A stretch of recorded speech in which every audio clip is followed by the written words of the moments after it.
Beh, direi che ci sono altre soluzioni per selezionare i migliori medici del futuro, sicuramente non dei test che non c'entrano nulla poi con la professionalità della medicina. Ma non si tratta magari di rendere più equilibrate le domande piuttosto che toglierle, perché altrimenti c'è l'assalto e l'intasamento anche delle strutture universitarie. Guardi, noi dobbiamo garantire a tutti, anche ai figli del popolo, agli studenti lavoratori, di potersi iscrivere e di dimostrare quanto valgono. Questo è quello che dobbiamo fare. Poi sarà l'università a selezionare, ma lo si fa con gli esami specifici che sono gli esami della professione.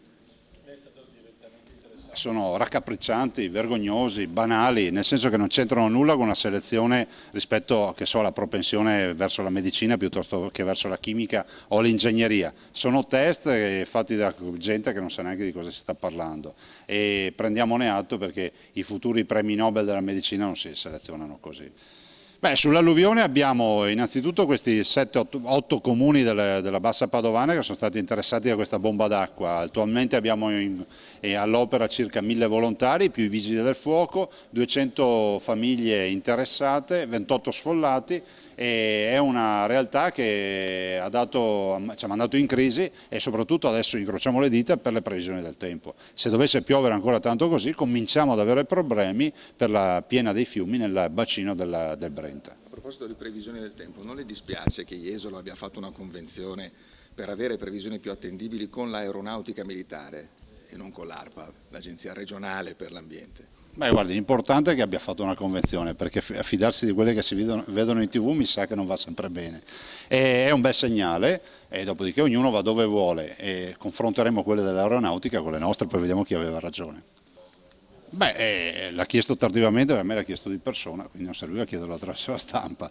Beh, noi siamo tutti interessati affinché l'ospedale abbia realizzazione, un'opera che vede un nuovo policlinico per la città, per la provincia di Treviso, abbiamo già 6 cliniche universitarie insediate ed è un ospedale che guarda la modernità e guarda anche la mobilità sanitaria, che è una cosa reale e che quindi noi dobbiamo intercettare da subito.